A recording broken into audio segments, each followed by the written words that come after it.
Hey, Jesse. Hey, Lindsay. That was so... Hello,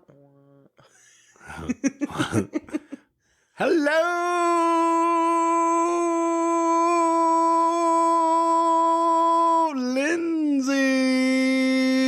Okay, that was overwhelming. Which one's better? You need a happy medium there. No, we're good. We're good. We don't need to do that again. Can we redo it? Can we redo No, it? what are you drinking today? I want to redo it. No, Okay. you're good. I'm good? Yes. Okay. What are you drinking today? I had some rum. Some rum. What flavor rum? Rummin. I think pineapple. Yeah. Pineapple rum and some Celsius. It's good. Very good.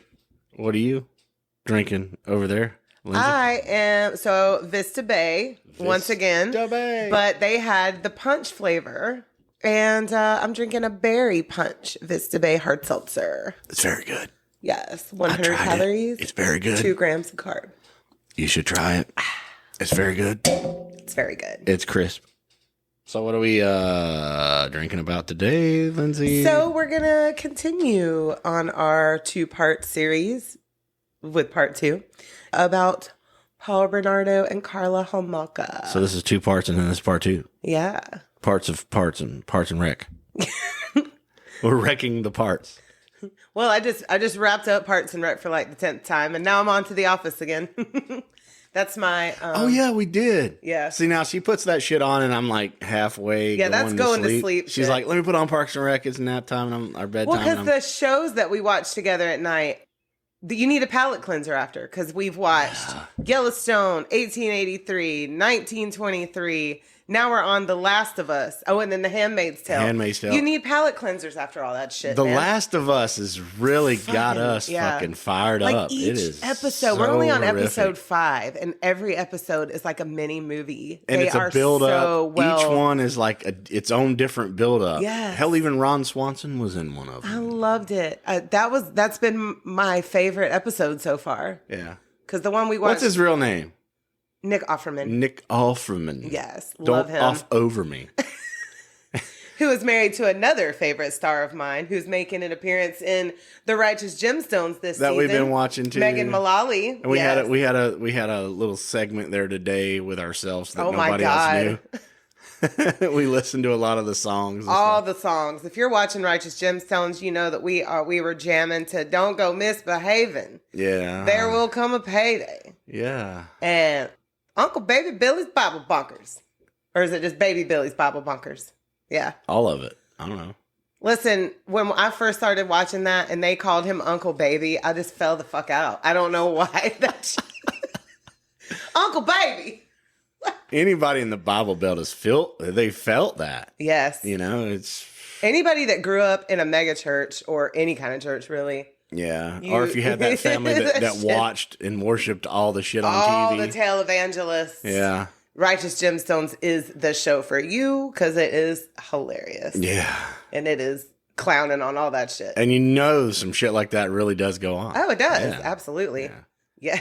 I remember I actually found that show because somebody shared it and said, I won't say the name of the church, but they said, I bet this is how insert name of local church of ours is ran.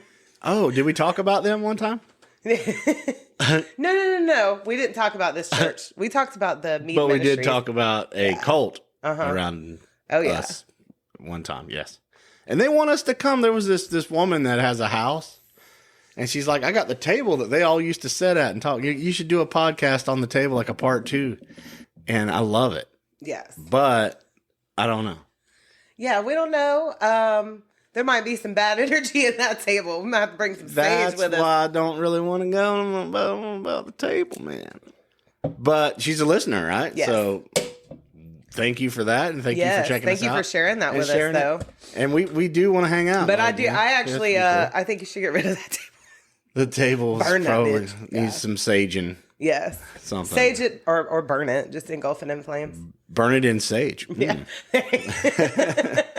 In a pit of sage. But we're excited. We're going to do this part 2, and happy Friday. I'm just not ready. No, I'm not either, really. I'm not ready.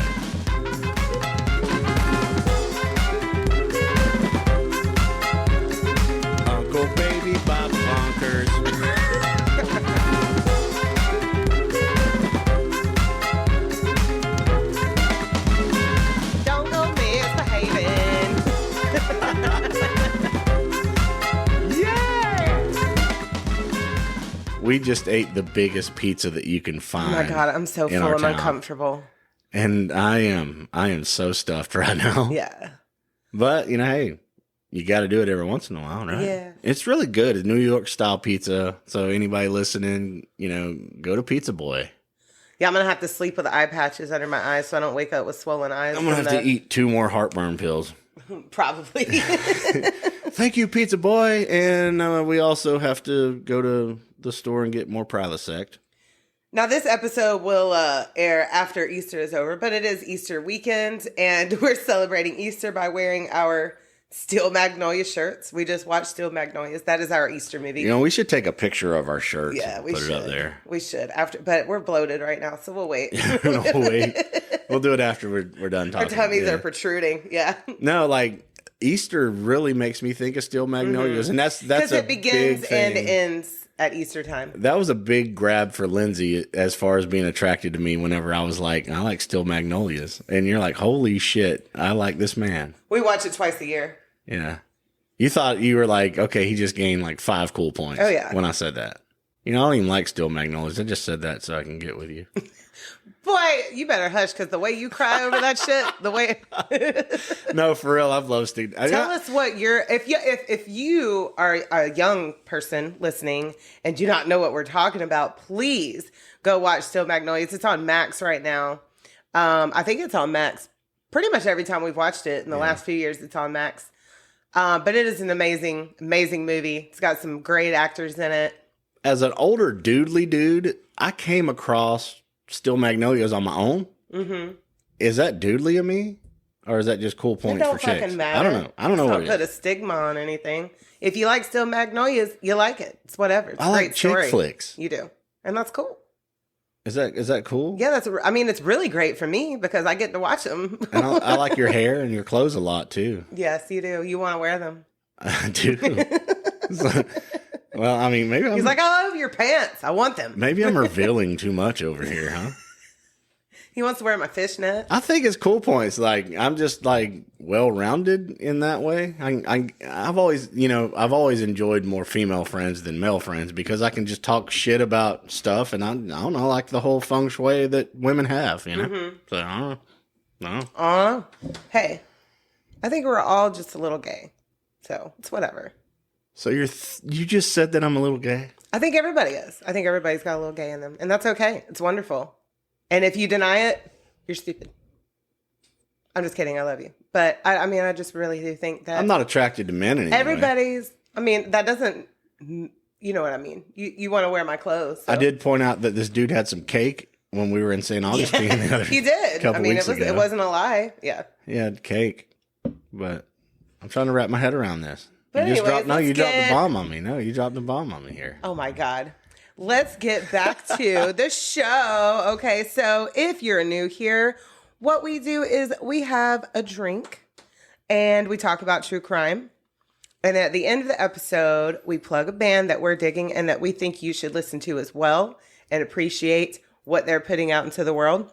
I want to say thank you to all the bands and all the great feedback that's coming. Oh, yeah. It's been great. Yeah, it's been fun. That has been phenomenal. Thank you guys for making your art and your music and letting me share it. And us. Because I reach out, I'm like, dude, I am a music whore. So I'm looking out for bands. I'm like, dude, I love your music. I want to play it on the podcast. And they're like, hell yeah, dude. And it's reciprocating. And it's really good. Love it.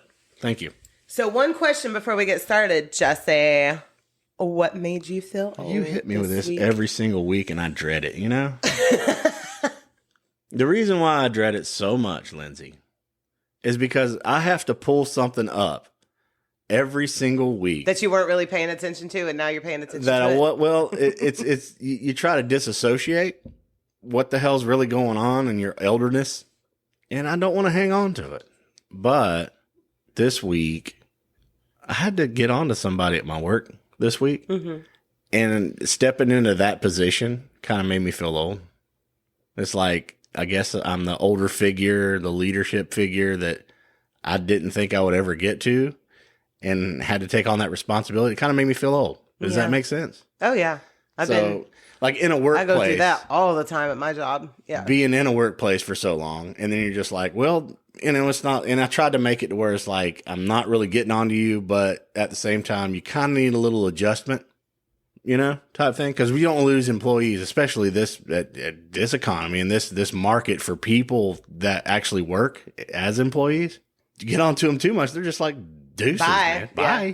So I don't want to retrain and I don't want to redo and all that stuff because I'm old. Whereas like when we were, getting into the workplace as youngins and we would get feedback to where it was negative or would make us feel bad, we would want to do better. We wouldn't just want to quit. He did. And he did. Yeah. It actually turned into a good thing. I think it honestly just depends on the person also. Well, being able to navigate around that conversation and then you're like, hey, this is an A, B type area. I want it to be A's and B's. You're doing C's and D's. And if it ever gets to an F, we're going to have to let you go. That's how I put it. Right. If that makes sense. And he was like, dude, I want this to be an A. After this conversation, I've had some problems and some issues and I've let this go. I want to get this back to an A, not even a B. So the motivation, it turned out good. That's good. Yeah, that's awesome. Good. I'm glad that worked out. So that made me feel old. What about you there, Lindsay? Well, my third child is turning 20 tomorrow. So. That is right. My third child is turning 20 tomorrow. Yes. Yeah. You got some older ass kids too. Mm-hmm. And grandkids. Mm-hmm. You got grandkids too. Yeah, I do. Because of me. I love them. Yes, you do. Love them. We had such a cute time. Yeah. She comes waddling in there and she's becoming my favorite so fast.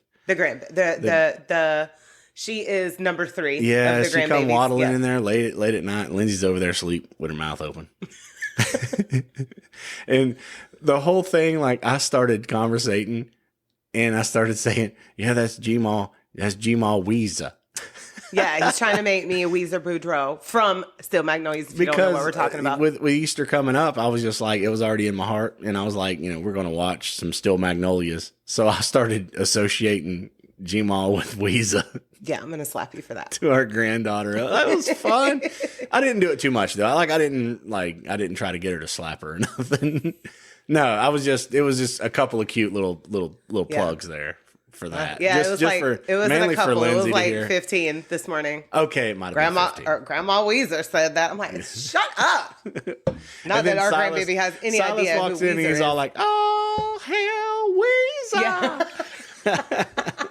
So yeah, we're still on Still Magnolias, but I'm gonna let you do your podcast over here now again. Yeah, because it's gonna get rough. It's gonna get rough.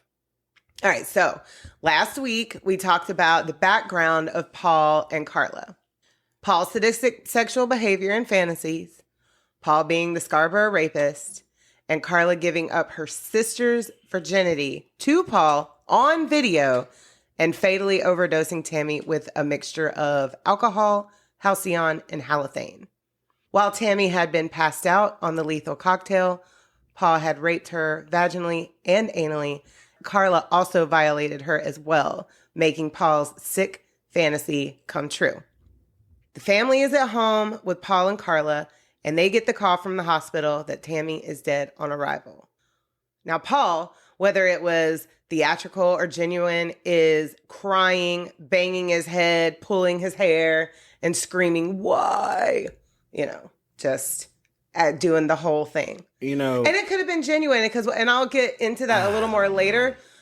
I don't think that he intentionally wanted her. He wanted to keep doing what he was doing. He thought that was just another little side thing that he could do, which was completely disgusting. You know how much this shit weighed on my fucking mind all week long, Lindsay? Well, there's going to be more. So let me get into it. Oh, God. I'm just disgusted about this human being so much. I know. Carla immediately puts the halothane soaked cloth and vomit covered sheets in the wash. So that evidence is gone. And then Carla and Paul tell their made-up story of events, and it's chalked up to a tragic accident. Wow. This girl had been raped in both areas on her period, and they didn't notice that. Like, you know what I'm saying? I'm not even going to pretend to even halfway know anything about a medical examiner's job, but Maybe they weren't looking for that in the 80s. I don't know. Maybe the examiner was like, she's menstruating and it's everywhere because maybe when she dies while you're menstruating, it just releases more and everywhere, just like when you die. I know. So he was just like, I'm not even checking this area because of that. So that's a killer thing right there. Like if you're a killer and that happens and the person dies, like, and then all that just releases when your body relaxes, maybe that'll cover up shit. Ooh. I don't know. I don't even want to think about that. Well, it's disgusting. I know. I thought about it all week, and it's goodness. But it's also reported that the coroner did minimal on his job, and because it was Christmas, he was drunk too. You know. Oh yeah, shitty, unqualified bullshit. At the funeral, Carla and Paul both are constantly touching Tammy's corpse. Paul is stroking her hair. Carla is messing with her hair and fixing her clothes. And they even put one of their wedding invitations in her casket. That is so fucking disgusting. I know. Like, where? This is what I said the same thing with Myra Henley and Ian Brady. How do people like this meet? There must be like a dark side of the universe that just, oh, here's the light side over here. We'll bring two people that love music and love the same shit and like to, go to the same events together. We'll put them together. And then over here on the dark side, let's put two fucking sadistic murderers together. And yeah, I don't know. It's weird shit. I don't understand how that works. And with the backstory on both sides, it's completely horrible. Fate, I guess. Horrible fate. Well, the rest of the family, they took a trip to grieve peacefully or, to take their mind off of it. I'm not really sure. But Carla and Paul stay behind. This was 2 weeks after Tammy's death. They kidnap a girl who they will call January Girl. No name. They rape her on video and drop her off in a deserted area. And she was blindfolded through the whole thing. Man. So they let her go. After this, they start making tapes of themselves, like sex tapes, reliving the night that they raped Tammy.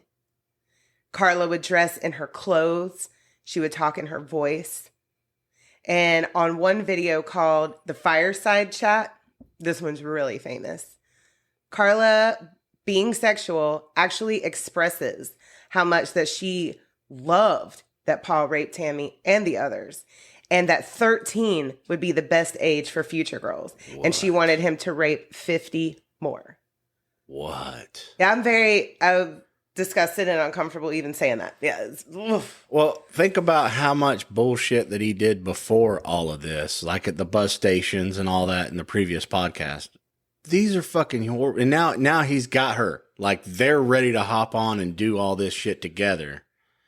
It's just horrible. Well, I mean, she will go on, I will do a tiny spoiler. She will go on to, act like this was an abuse, just like Myra did. But you have to know your audience. There is not a man alive that's just going to comfortably tell somebody that unless they are daily threatening their life. When you allowed your boyfriend at the time to make comments about your sister, you have to know. Yeah. And that's what I'm saying. Like, they were living in her parents' house. She had plenty of opportunity to say, this dude is threatening my life.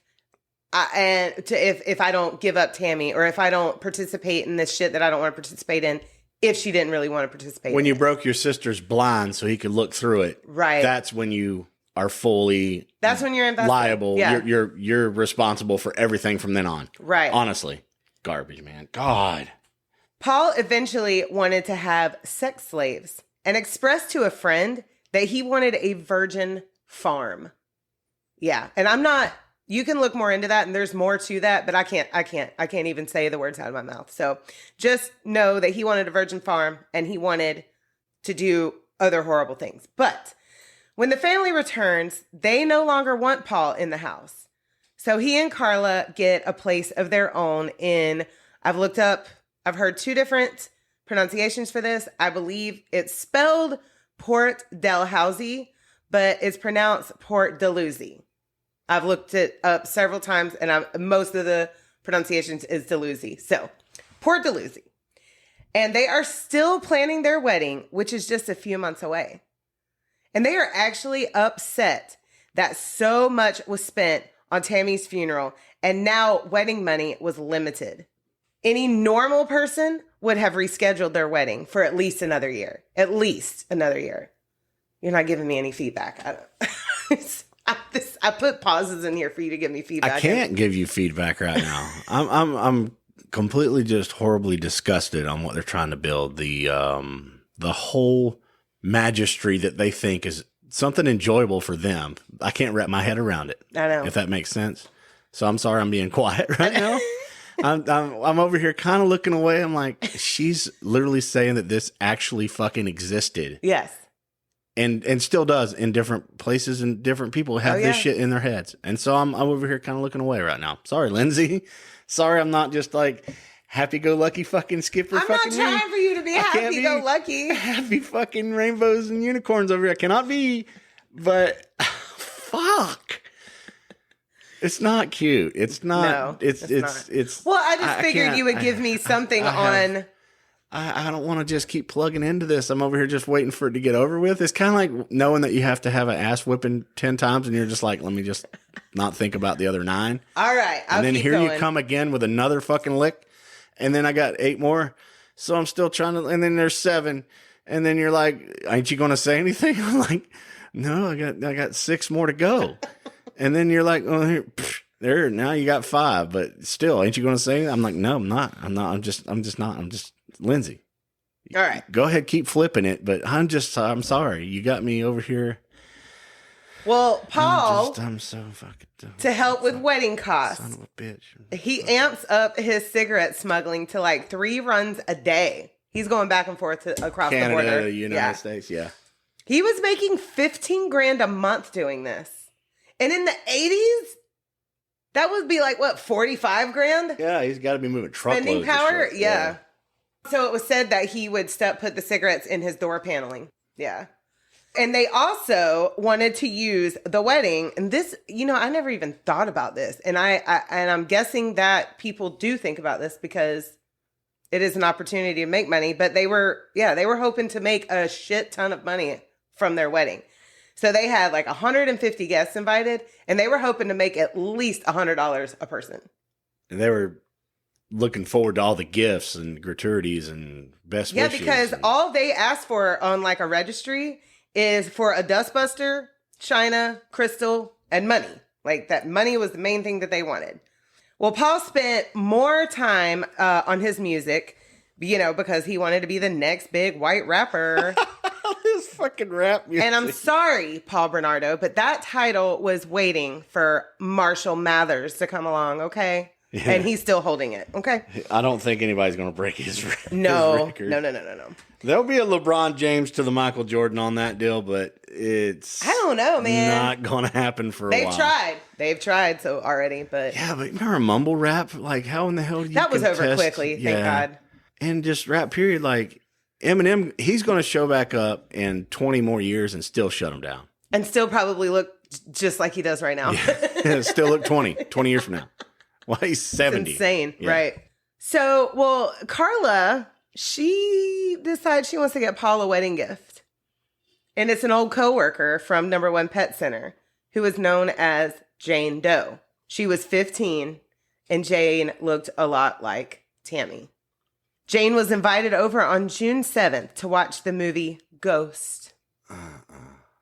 What was that song while they're doing the pottery?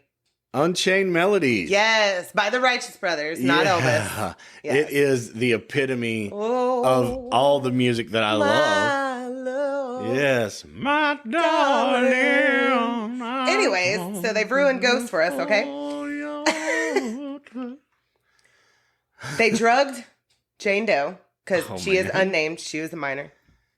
They drugged her drinks, and she did get sick, but she ended up being okay. She thought it was because of the drinking. She was only 15 years old. She probably hadn't had drinks before that. And Jane, she goes back to hang out again. Her mom was suspicious as fuck. Like, why do these 2 people in their 20s want to hang out with my 15-year-old? And like I said, the 80s was a different time, but that would have been it for me. On her second visit, they drugged her And she passes out, and they raped her, and they videoed it.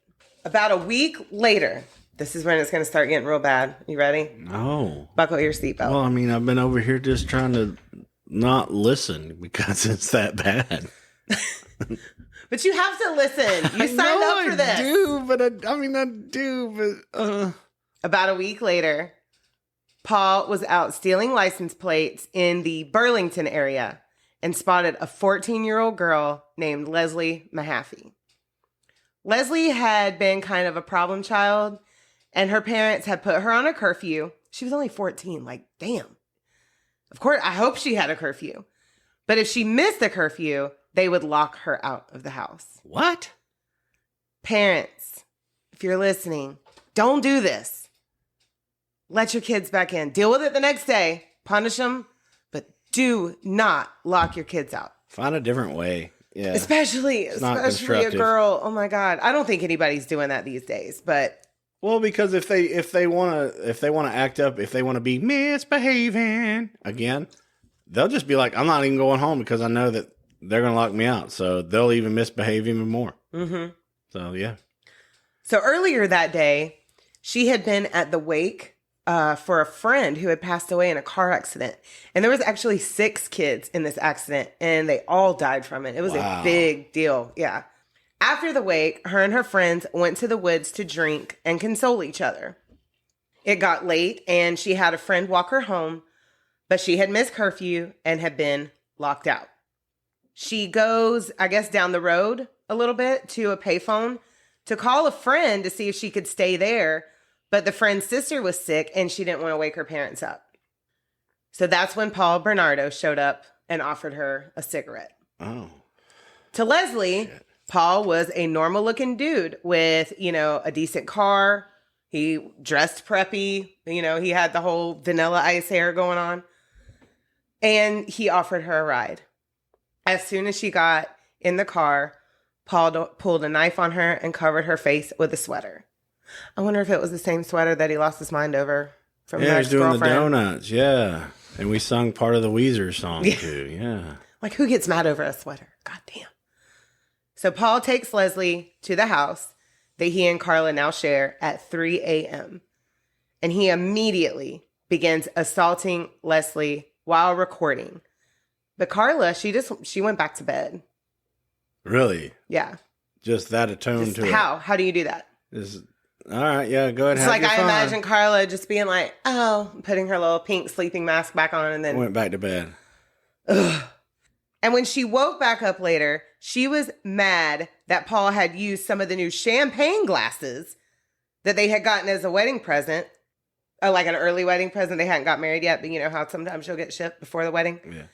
And Paul had been giving Leslie champagne in these glasses, and that was the only reason why Carla was mad. Because he used the champagne Used the glasses. Right. Not jealous, not anything, just... And then she just went and walked the dog. And guess what? Guess what book she was reading? Reading a book about, I don't fucking know, what? American Psycho. Oh! It was a brand new book back then. So how did we get from that to this, and now here we are? Fucking hell. Mm-hmm. Fucking hell. I told you this reminded me of that movie, and then I found that that's what book she was reading, and I was like, I dropped all my shit. Do you like Huey Lewis? In the news. In the news? What the fuck? Yes. But do you like Ice Nine Kills? That's my favorite line, yeah. Yeah. Even Cooler Bomb. Dude, that's such a cool band. We love horror, so a metal band that does horror? Yes. Fuck yeah. And I mean, they can make songs forever because there's horror movies everywhere. And they'll just start grabbing all the shit that we're talking about. And the latest one about Art the Clown, God, that song is just, every song is just, We got to see it. Well, we were at a horror con where Art was there. That was cool. Yeah. Well, the first Art. The first one. Not the third Art. Yeah. So anyway, while she's reading American Psycho, Paul is torturing poor Leslie. And when she is finished reading the book, she joins in. Her turn. Now, there is graphic details out there about this, but I'm going to leave that up to you guys to look up because it's hard for me to talk about. I do know that there was forced rim jobs, and that's all I'm going to say. And in between assaults, they gave her a teddy bear to hug and squeeze on. Yeah. Y'all can't see my face, but... And in true fashion... Just imagine. I'm going to ruin another song for you. No. Lindsay, I'm sorry. I'm already disgusted, Lindsay. Superman by R.E.M. was playing in the background during this video. Yeah. Oh, man. Now, unfortunately, Leslie had already been in so much trouble that when her mom reported her missing, it went ignored. Because apparently the cops had already been called on her quite a few times. We've had a teenager. Wayward child. That had kind of the same issue back in the day. Yeah. We've been down that road, and it is hard, and my heart goes out to any parent that has to deal with structure. Yeah. It's structure and being in the mental capacity to do it the right way. And we've made mistakes. Everybody has. Mm-hmm. You really have to pay attention to what you're bestowing upon your children for discipline. Yes, because sometimes they are difficult and you don't have any idea what to do. Answer and nobody helps you. Nobody helps you.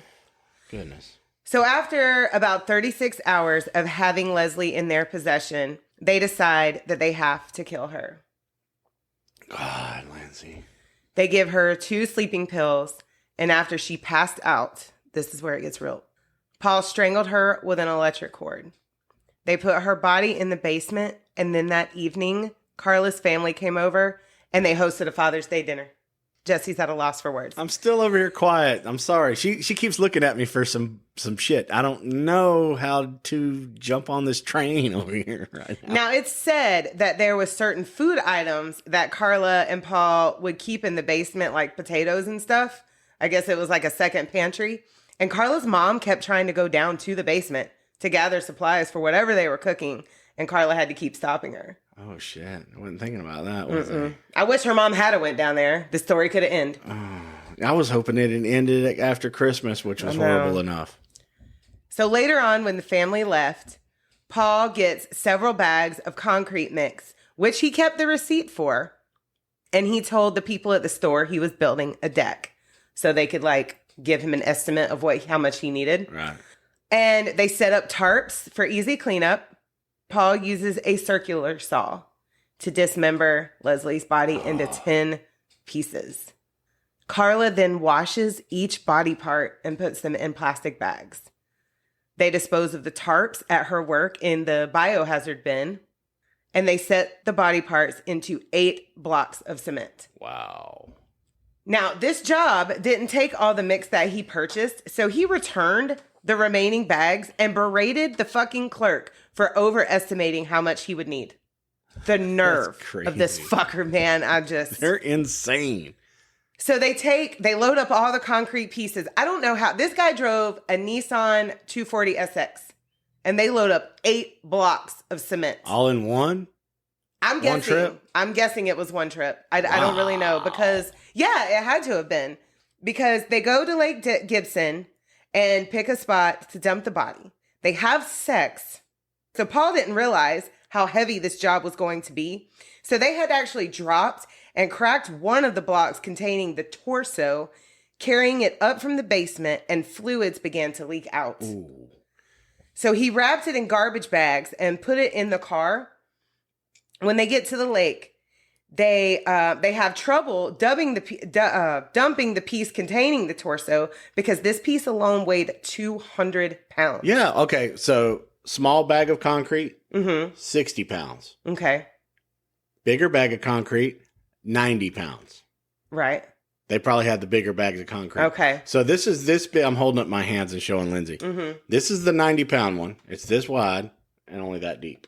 Okay. 90 pounds. Well, I've seen concrete mix. Okay, well, you put a torso in the middle of that. That's like 4 bags. Fuck. Yeah. So, yeah. Wow. So they vehicle. That is like so fucking smart, but so fucking dumb.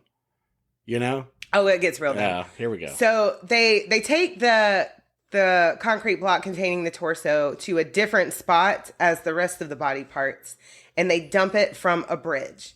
Well, what they didn't know was on its way down, it cracked open even more and began to float. Also, they didn't realize, I guess, that Lake Gibson is a dammed lake that would be more shallow at times. It rose and fall. Oh. Yeah. So 2 weeks later, a man named Bill Greckle was out on the lake trying to enjoy a nice morning out fishing and noticed a concrete block in the shallows that contained a human thigh. Holy shit. He's just out trying to catch some fucking walleye. And it's so sad. I saw this guy on the documentary on the long one that's on Max that I watched. It's like 4 parts. He's still fucking shook by this incident 40 years later. Right. Or however long it's been. Yeah, close enough to 30 years later. Wow. Could you imagine? You know? No, I don't want to imagine. Trying to catch a couple fucking fish, man. What dang old do? Fucking there you go. Listening to true crime has made me think of all the times that I'm out doing shit, innocent shit.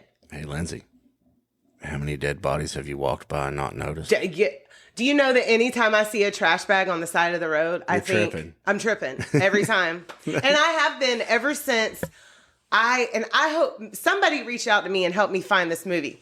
It's a Lifetime movie, but it was a true case. It was a dentist that ended up murdering his wife, and he put her in a fucking duffel bag on the side of the road, and a jogger found her.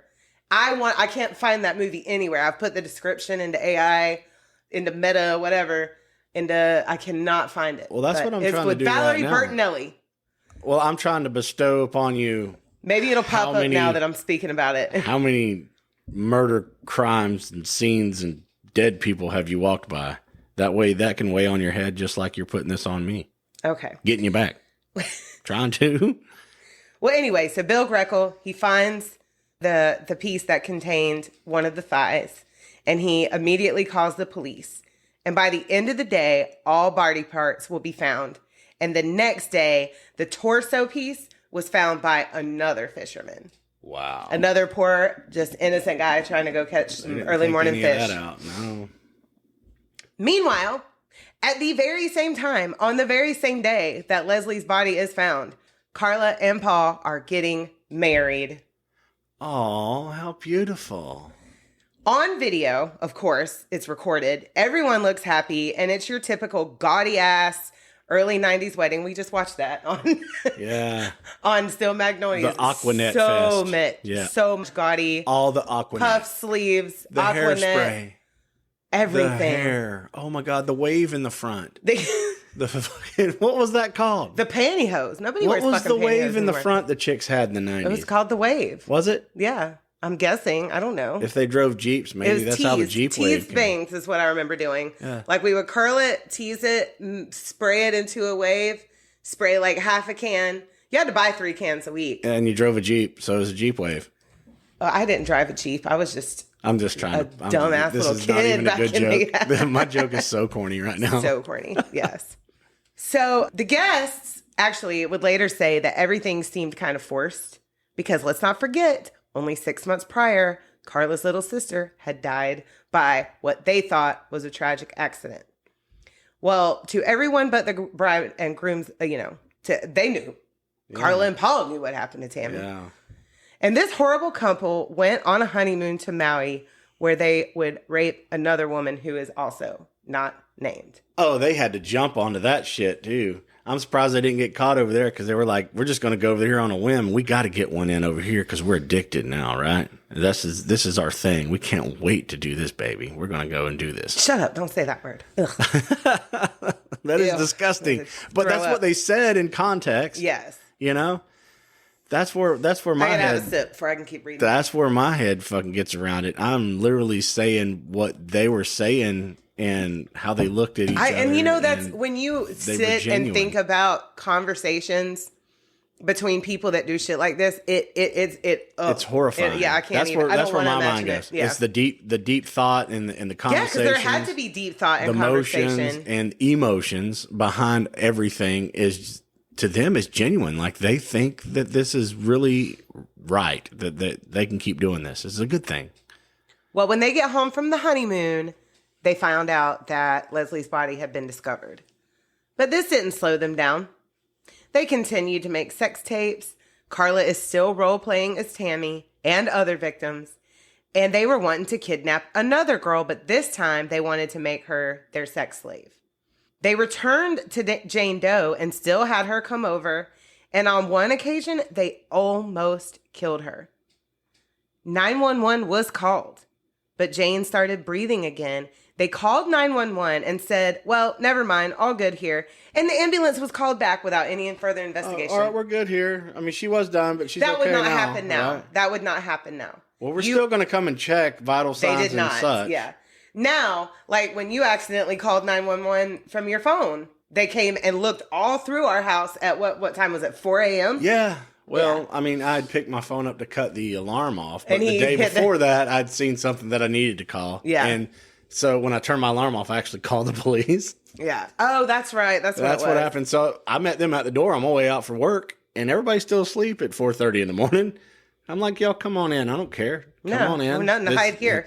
And I'm like, I don't understand. But if that had happened, and then it dawned on me. I was like, I do understand why, because literally 24 hours before that, I had called, and then my alarm, and that was like somehow I'd clicked that to call instead of turning my alarm off. Well, and if they had investigated, they would have seen that this girl was fucked up. Some weird situation. She's strangled. She's something. Yeah. So a girl named Ray. Oh, they always let her go. They wanted to keep her around, Jane Doe. So that they would have still been able to come in and see that she was drugged, is what I mean. Right. The alcohol, maybe because Paula and Carla were good at covering shit up. So I don't know. Well, a girl named Rachel noticed this guy who was Paul following her around and reported it with the description of his car, which is a Mazda 240 SX, and the license plate of the car, and he was never questioned.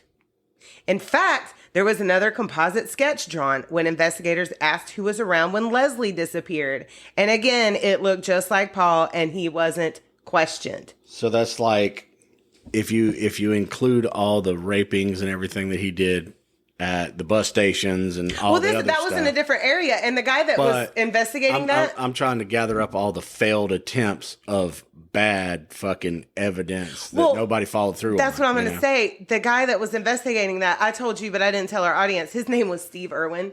Oh, yeah. But when they stopped in Scarborough, because Paul had moved now, right? He just was like, okay, I guess it's over with. And, the Scarborough rapist is no longer in Scarborough. Yeah. Yeah. So he was even running an insurance scam during this time and called the police himself to report stolen goods that didn't exist. And they were at his fucking house. He reported like 30 grand worth of stolen goods. Dude's just 30 grand. Yes. He is working it. And this whole scam was reported to the constable who was on the Leslie Mahaffey case, but had no idea that they had literally been inside the killer's home. No. Constable irresponsible. And the cement that Paul purchased, it was traced back to the exact store that Paul had purchased it from, called Beaver Lumber. Yeah. I mean, it's easy. But he paid in cash, so... No record. No record. Yeah. There were two guys who were suspects because they had also committed sexual crimes, but one left the country and one took his own life. So they literally write them nothing off, was right? point. Yeah. And Paul's insane behavior. This story is gonna fuck with you. It wasn't just on women. Paul and Carla had a pet iguana named Spike, and it sometimes bit and would like whip its tail. I know iguanas can do that. Is that because of gremlins? So probably. I mean, that was the time period. And you're saying that these stories this one's gonna fuck with me. Every single fucking one fucks with me, Lindsay. Well, they had some friends over for a barbecue, and the iguana bit one of the friends. Paul then throws the iguana against the wall, decapitates it. Whoa. Carla fillets it, takes out its balls, and says, well, I guess Spike's a boy. And Paul throws this poor iguana on the fucking grill to serve to his guests. Y'all want to eat some iguana? Well, the friends did not partake in eating Spike, but it said that Carla ate every bite of her portion. And I'm sorry, I would have excused myself from the barbecue after Paul lost his shit. Right. I mean, done. No. Bye. I mean, like, whoa. And then I probably would have told everybody I knew that this dude's a psycho. Just put it over there in the cage. I think we'll be okay. Poor Spike. Paul is just escalating and escalating. Like, violent, just outrage, just the addiction of lashing out and knowing that power, the sheer fucking power and greed and selfishness of him having to have that fulfillment is just there. Well, now we're in April of 1992, and Paul started all his shit, I think, in 86. So now we're 6 years in to him just getting away with everything. And he has this phenomenal fucking music career too, right? Yeah. He wishes. Yeah, God.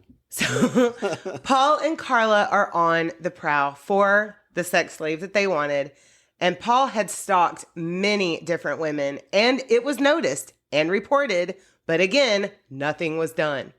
He set his sight on a 15-year-old named Kristen French, and he would follow her home and would peep on her while she undressed. Then he and Carla made the plan to kidnap her. They made sure they were right where they needed to be while Kristen was walking home from school. And while holding a map, Carla asked Kristen for directions. Paul comes up behind her, holding a knife, blindfolded her, and threw her in the car, and they went back to their house.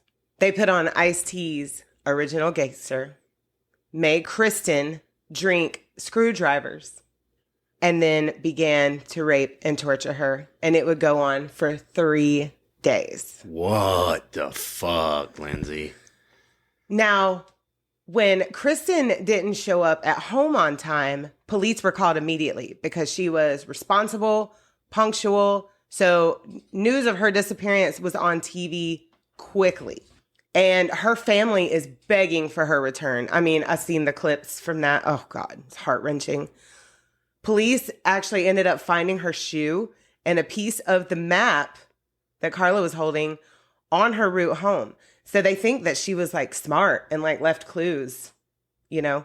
Witnesses seen Kristen being taken because this was broad daylight, but they misidentified the car, saying that it was a cream-colored Camaro, not a gold Mazda 240XX. Oh, God. Yeah.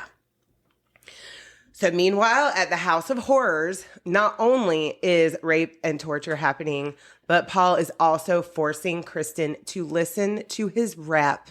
Which is way worse than Ice motherfucking T. Oh, God. I love Ice-T. Well, I love Body Count. Yes. I like Ice-T. I like Ice-T. Yeah. But they're also making her watch coverage of her own disappearance on TV. What the fuck? Yeah. This is so fucking horrible. I'm just I don't want to think about it, but I am, and it's just. They were also trying to make her feel at home. They would buy takeout and rent videos, force Kristen to watch movies with them. Like, Paul was going out and running the errands and renting the movies, and Carla is trying to be girlfriends with Kristen while Paul is out. Like, she even talks about it, like, we did each other's makeup, and yeah. Wow. But after 3 days, Kristen would no longer be with us. Now, Carla says that Paul strangled her for 7 minutes until she was gone. But her autopsy would show that her death was caused by a mallet blow to the head. It's speculated that this was actually done by Carla because either Kristen had begged for Carla to let her go while Paul was out, or she had actually tried to escape. Wow. And Carla was guarding her with a mallet. Like, that was, what Carla says Paul had her do. This is so fucking bad. But whatever the truth is, Kristen was dead. Yeah. They scrubbed her body clean. They cut her hair and wrapped her in a blanket, dumped her body in a ditch, and then went to Easter dinner at Carla's parents' house. Is that why you planned this? I actually didn't. It worked out very weirdly. Oh. Yeah. I hope they didn't watch fucking Still Magnolias. They better not have. Bastards. And her body wouldn't be found for 2 weeks. Ooh. This is fucking horrible, Lindsay. Well, police and FBI, they make profiles of who they think the killers are, and it's totally wrong. The car was misidentified. It's just an absolute disaster. There was a constable that was investigating the Smyrnis brothers because of their scams, and they sold Paul out. But when Paul was interviewed, his alibi that he was at home recording his rap album. And when asked about his car, Paul said, well, it's not a gold or a cream colored Camaro. And they let him go. They let him go. And his rap game was so fucking weak. Oh, and he wanted that shit to take off so hard that he actually spent thousands of dollars making a music room, and he legally changed his name to Paul Jason Teal because he didn't think Paul Bernardo was a good stage name. Polly Teal. Are you sure? I bet half of our audience won't even get that. So Paul, though, he did start to get a little worried from questioning that he was getting from what was called the Green Ribbon Task Force. This was the task force on, these cases. Yeah. And he decided to hide his home movies into the ceiling above the garage. And there was a lot of them. After the death of Kristen French, Paul started to get really abusive to Carla. And other friends were actually witnessing this. One friend that I've seen on the documentary, now he has his face blacked out and his name has been changed. He says that he was over hanging out with Paul and Carla, and Paul offered him a drink. Paul made Carla make the drink, and Carla brings the drink to the friend and puts it right in his hands. Paul then proceeds to backhand Carla so hard that it nearly knocked her off her feet. He says that a drink should be brought to a guest on a serving tray. What the fuck? Yeah. To your fucking crime buddy, your fucking murder rapist buddy, she's going to turn on you. Oh, it starts to get real. Yeah. Now, it is speculated that Paul had become very angry with Carla because he never wanted to kill his victims. He wanted to keep them as slaves, and that Carla was actually the one responsible for the deaths, that she was killing out of jealousy. Like, she wanted to keep her man happy and went along with all the rape and torture, but when he would show too much attention to the victim and not enough to Carla, that's when they would die. She would let him do all that for the excitement to the point. And I don't know, but that is a theory. Yes, that is a theory, and it makes sense. Yeah, there's nobody can come in between us, and that is... Oh. Because she knew. Oh, a twist. And I'm enjoying this little twist. Now, Paul. Come on, baby. And Paul, he doesn't stop trying to get victims, but further attempts were failed. So you can rest easy knowing that Kristen French is the last one we're going to talk about. Good. Let's do the twist. So Carla would start going to work very bruised up. And even though she tried to hide it, the coworkers were definitely noticing. They even said that Paul was starting to call possessively and obsessively all the time. Twisting. Yeah, like we did last summer. Oh my God. Like we did last year. So one night after being out with buddies in Montreal trying to pick up women and failing, Paul came home and beat the living shit out of Carla with a flashlight. The images of this beating are brutal. Both of her eyes are so black and swollen that you couldn't even see her actual eye. It just looks like pure, raccoon. Just swole shut, yeah. Yeah, they're swole shut. So Carla, she either seeks refuge with her aunt and uncle or her parents. I've heard both in different sources. And she tells them that Paul was responsible for Tammy's death. Just Paul. And around this time, same time, that DNA sample that Paul had volunteered 2 years prior was a match for the Scarborough rapist. Oh, here we go. So Carla decides to spill all the beans to the police now that she's, been horribly abused. And it is said that she was actually reading books about being in an abusive relationship and decided to get ahead of the game because maybe she wouldn't get in as much trouble for her part of the crimes if she put them all on Paul and say that she was just too afraid to not go along with it. Right. So Paul is now under surveillance and his phone is tapped, and finally enough information has been presented to get him on the murders, and Carla sat down for a 5-hour interview to fill in the blanks as an abused spouse. I watched videos of this interview, and she's like in your typical 80s, like half ponytail up type thing. And she looks like a member of the Mickey Mouse Club. Just very innocent. Carla admits, so she lawyers up, and she admits to her lawyer her part in the death of Tammy, and that she was present for the murders of Leslie Mahaffey and Kristen French. She knew Paul would throw her under the bus just as she did him, so they had to paint this as an abused spouse situation. This was all to get immunity for testifying against Paul. And this was granted, but they didn't know the entire truth yet. And to prosecution, this seemed like a great idea. Right. You know, an eyewitness could tell them everything, and they wouldn't have to do the work of building a case. Carla would do it for them. But Carla was not going to go completely unpunished.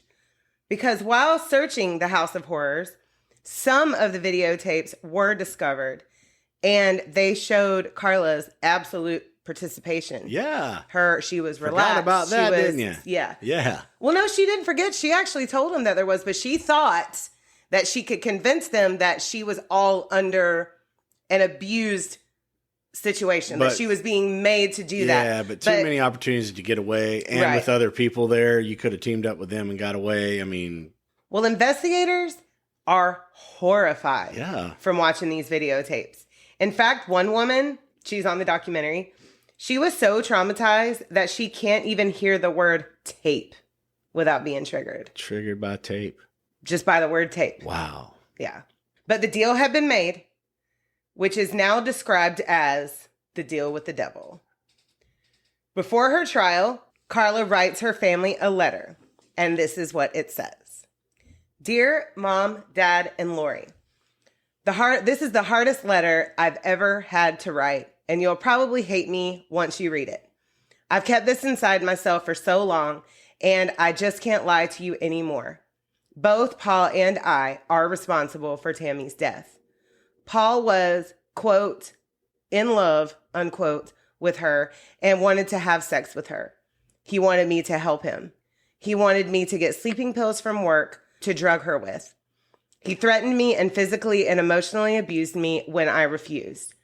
No words I can say can make you understand what he put me through. So stupidly, I agreed to do as he said. But something, maybe the combination of drugs and the food she ate that night, caused her to vomit. I tried so hard to save her, and I'm so sorry. But no words I can say can bring her back. I would gladly give my life for hers. I don't expect you to ever forgive me. I will never forget myself. Carla. XOXO. What the fuck? Yeah. Imagine getting that letter from your kid. Imagine being in that situation and not getting the fuck out because you're enjoying it. That's what she was doing. And then now she's like, I can just paint this picture, right? Right. Your fucking artwork sucks. Like his rapping. Horrible. Now, Carla would receive 5 years each for Leslie Mahaffey and Kristen French, and just 2 years for Tammy. So 12 years total, with the possibility of parole after 2 or 3 years. During the search of their home, a journal was discovered of Paul's that had every single detail of the crimes. Several sexual deviant books, or is it? Yeah, I think that's how you say it. I wouldn't know. Handcuffs, a hunting knife, and one video of Paul, Carla, and 2 unidentified females. Wow. Yeah. So there's even more. There's more. There's more. Yeah. Not to count the 30 probably that happened in Scarborough. Now, the large collection of tapes hadn't been brought to court yet. Paul actually tells his attorney where they are, and he keeps them under wraps for 18 months. 18 months. The letting lawyer. Everybody work and then hang themselves on their fucking... Well, from what I understand, this was very confusing to me as to why he did this. From what I'm understanding, because see, now Carla, she's already gone to jail. She's doing her 12 years. That's all she gets for 3 murders. My understanding is that he was holding on to the tapes so that he could, boom, surprise everybody with them to make Paul look less guilty and Carla more guilty, maybe. That's just me speculating. He's doing some get back after all that. He was letting him do all that work, and then at the end he can just drop the bomb. Yeah, right? he did. Yeah. He got in a lot of trouble for that because that's withholding evidence, right? Mm-hmm. Yeah. Which doesn't make a fuck because he knows he's already hung up for murders and shit. So he's just trying to get her back. Well, and also maybe a lesser sentence for Paul. I don't know. He thought he could make a deal. Yeah. So Carla, she legally divorced Paul in 1994. And Paul's trial began in 1995. Paul was sentenced to life in prison, which is only 25 years in Canada because they are all about reform, unless they are deemed a danger to society, and he definitely is. Yeah. So no parole for you, Paul. No, dude, your CD was a danger in its own. And he later actually confessed to 10 additional assaults. Carla served her 12 years and was released quietly on July 4th, 2005. She later married her lawyer's brother named, I don't know, it's spelled Thierry. So is that Terry? I think so. Yeah. Terry Bordelius. And she went by several different names and had to move around quite frequently because she would get discovered. And she has children and would go to their PTA meetings and other school functions until she would get discovered. And I was listening to a listener's tale episode on Morbid. One of their listeners wrote in saying that she had been in a Facebook mom group with Carla Homolka. Oh my God. Who was using one of her aliases, and after a while finally admitted to the group who she really was. How the fuck are you walking free, man? What the fuck? Yeah. Yeah, I've got updated pictures of her. She actually went on like an interview. It's all in French though. And so I read some of the subtitles, but I didn't want to. I just didn't want to sit and So Paul is still imprisoned at La Macasa Institution, and he is now 60 years old. That kind of blew my mind. But no reform there, Canada. No. Sorry. Love you, but they shouldn't let her loose, man. God. Well, that's what I mean. She was I don't know why they didn't go back on that deal. I don't know why, but the Crown, like, they kept it. They kept it. Yeah. Goodness gracious. Yeah, the public was outraged over that. The absolutely outraged. Because, like, the jury, everybody that listens, send her a friend request. Oh my God. We don't know. Yeah. No. Well, she's under different names. And I actually meant to look up all her extra names that she used, but I forgot to. Wow. I apologize. Yeah. So, the jury had to watch those videotapes like 3 times. Goodness gracious. And it was a lot. It was like 6 hours. Yeah. We're never going to be on your team. Sorry, Barbie. No, never. So anyhow, Lindsay, I'm horrified. Well, you'll be happy to know that's the end of this 2-part saga. The end? And I never want to talk about them again. It is over. It is over. I never want to talk about them again. I'm puddled. I scared you with that. Shit out of me. I slipped it in on her. It was loud at the beginning. It was very loud in my ears. I like it. I got you, though. You got me. I got you, babe.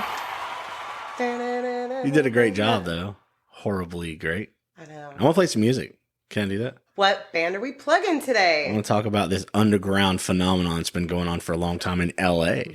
Oh, we're back in L.A. again? Yeah, well, that's our second biggest city. Thank you, L.A. It is. Yes, thank you, L.A. And I'll do a little segment later on about locations and cities and towns. And thank you guys so much for listening. DrinkaboutSomething.site. Yes. If you know anybody that might be interested, send them our way, right? And if you like what we're putting out, please give us a review. Yes. Like us, follow us, share us. All the good stuff. We love you so much. I want to play Thank you so much for your support. Some music, though, from LA. This is Scum Love. And this song is called Ride or Die. So check this stuff out.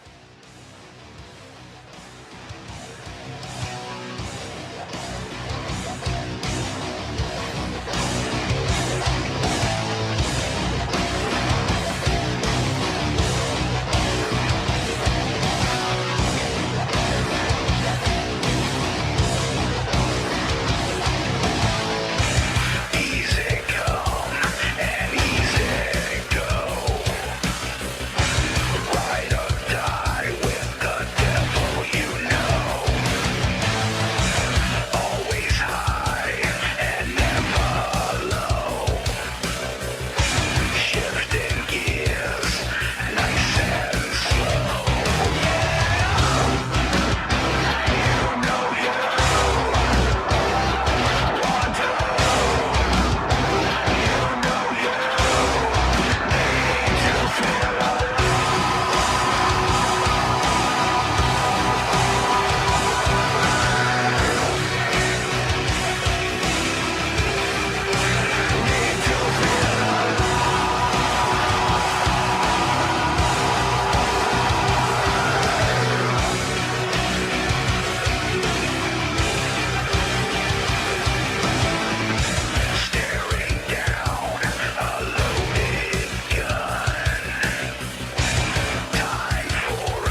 Here's what I like about you, honey.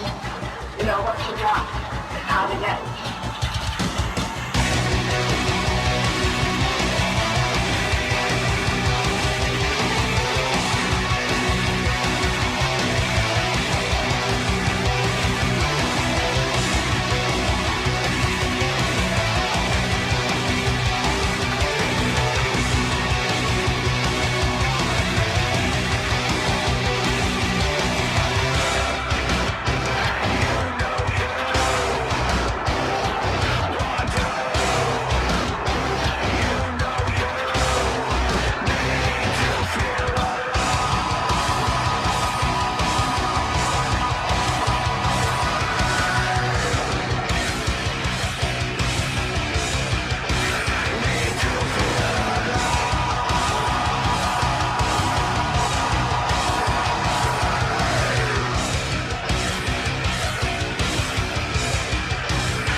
They are fucking awesome.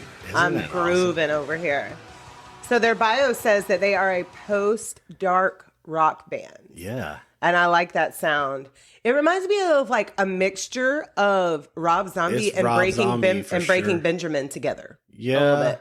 Yeah. And I'm trying to think here, Mushroom Headish. Yeah. Okay. Yeah. Yes, absolutely. Really cool. Very cool. Scum Love, you are awesome. Yeah, loved it. Thank you, LA. Thanks for all the support. Thank you, Scum Love. Check those guys out.